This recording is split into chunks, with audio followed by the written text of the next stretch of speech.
Every time you tap buy, you think the trade is finished. But that's the illusion of the front end, because after you click, a second world wakes up, a backroom world. A world that has to do three things perfectly: confirm who owns what, move the money, and make sure nobody collapses in the middle. And if that hidden world slows down, the market doesn't feel dramatic. It feels stuck, delayed, frozen. Here's the scale. DTCC says its systems process securities transactions measured in the quadrillions of dollars each year. And through its depository, it holds securities worth tens of trillions in custody. That's not a normal business. That's infrastructure. And most people have never heard the name, DTCC. Because DTCC isn't the stock market you watch. DTCC is the machine that makes the market final. And the scary part is this: if the machine can't finish, the whole world starts waiting. So let's make this simple. When you buy a stock, your app makes it feel instant. A little confirmation, a green check mark, maybe confetti. But the real question is, who guarantees delivery? Because a trade is a promise.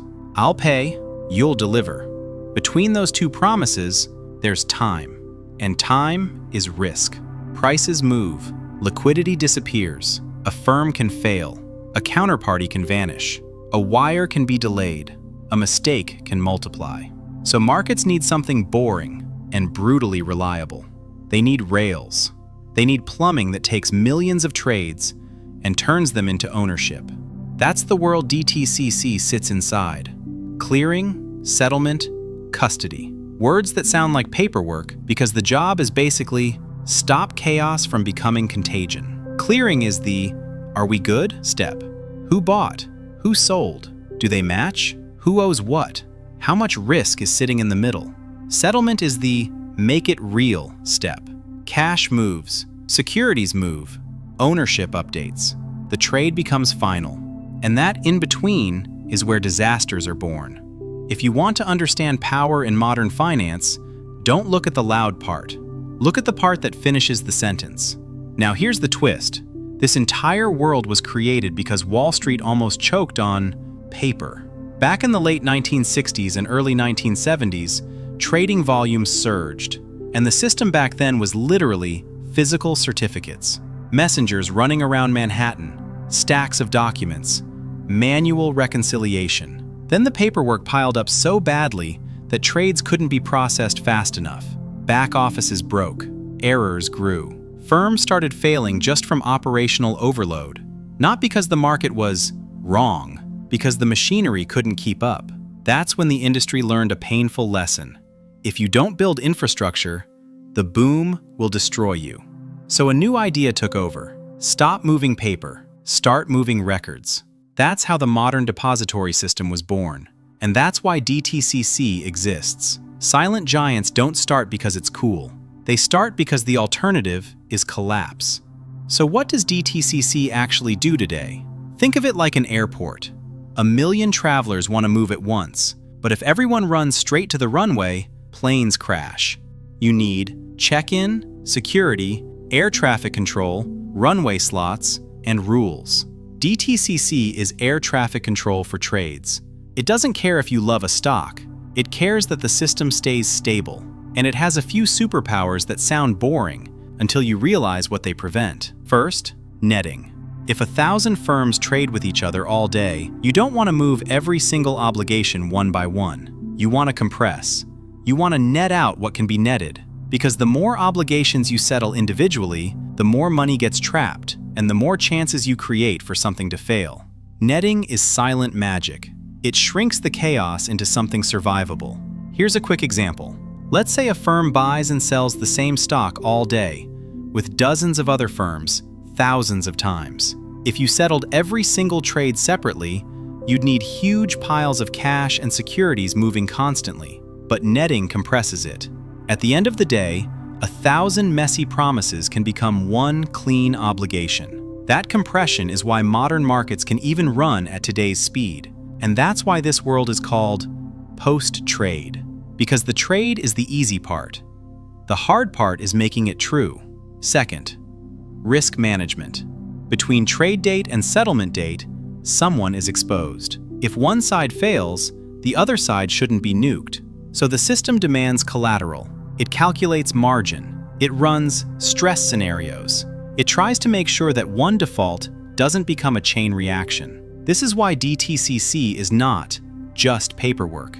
It's a risk engine. And if you've ever seen a broker suddenly restrict trading during chaos, that's not a UI decision. That's the plumbing demanding safety. Because when the backroom raises collateral requirements, some firms don't have enough cash on hand in that moment. So they slow activity, they limit risk, they buy time. That's what clearing is. A system that forces reality to show up now, not later. And it also explains something most people miss.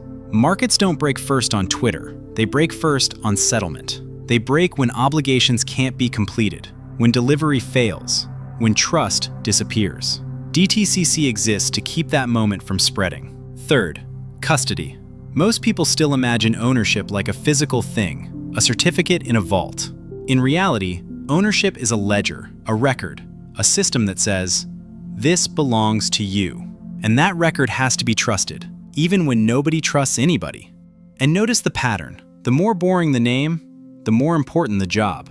DTCC isn't built for attention. It's built for uptime, for redundancy, for surviving bad days. Because in this layer of the world, almost works is the same as doesn't work. And this is where people get it wrong. They look at this and say, why not replace it with a faster database? Why not put everything on a blockchain? Why not rebuild the whole stack from scratch? But the hardest part isn't the ledger. The hardest part is the guarantee. When a participant fails, who absorbs the shock? Who nets the obligations? Who calls the margin? Who enforces delivery? That's clearing. That's governance. That's trust under stress. Technology can evolve. The job doesn't disappear. Someone still has to be the referee. And remember, DTCC isn't a normal consumer company. It's an industry utility built to serve the system, which also means the system is built around it. That's why it's invisible, and that's why it's hard to escape. Now let's talk about why this matters right now. Because markets are compressing time. For years, the standard settlement cycle in the US was T+2, trade date plus 2 days.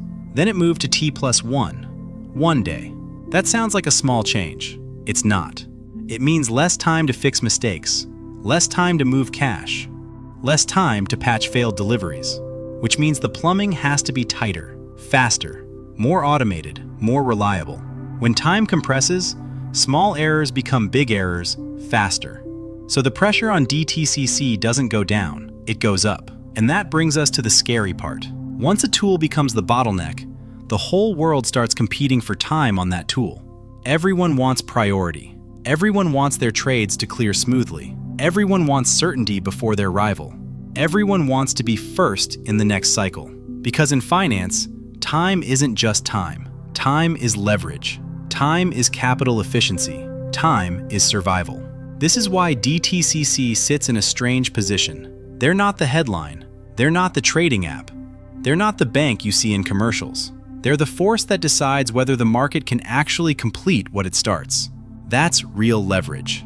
Not the loud kind, not the celebrity CEO kind, the bottleneck kind. And it's also why replacing DTCC is so hard. People think, just build a better system. Okay, build it. Now do the hard part. Move everyone. Move the banks. Move the brokers. Move the clearing members. Move the regulators. Move the workflows. Move the risk models. Move the legal agreements. Move decades of integration. Because the moat isn't just code. The moat is coordination. In finance, the biggest competitor isn't another company. It's inertia and fear. Because switching rails is dangerous. If you switch a video app and it fails, people get annoyed. If you switch settlement rails and it fails, you create systemic risk. So the old rails last, and the old rails become power. Now imagine the world DTCC prevents. Imagine millions of trades sitting unresolved. Firms unsure what they own. Cash not arriving on time. Collateral calls rising. Confidence slipping. That's how liquidity disappears. Not because everyone changed their mind, but because the system can't close the loop fast enough. And once liquidity disappears, panic becomes rational. Because nobody knows what's final. That's the nightmare. A market where the front end says done, but the back end can't confirm reality. That's why this series is called Silent Giants, because the winners of an era aren't always the brands you recognize. Sometimes the real winner is the company that controls the tool chain behind the brands, the rails behind the apps, the back rooms behind the headlines. In chips, that's ASML. In US market plumbing, DTCC. So next time you hear someone say, finance is just numbers, remember, finance is logistics, and logistics needs rails. Because whoever controls the rails controls the speed of progress. And right now, one of the quietest companies on earth is holding them, DTCC. Next episode depends on what hits. If finance performs, we go deeper. NSCC, the index decisions that quietly move billions. Or Euroclear, the international settlement rails connecting markets across borders. Because in every era, the loud brands sit on top, but the pipes decide the pace. See you in episode 3.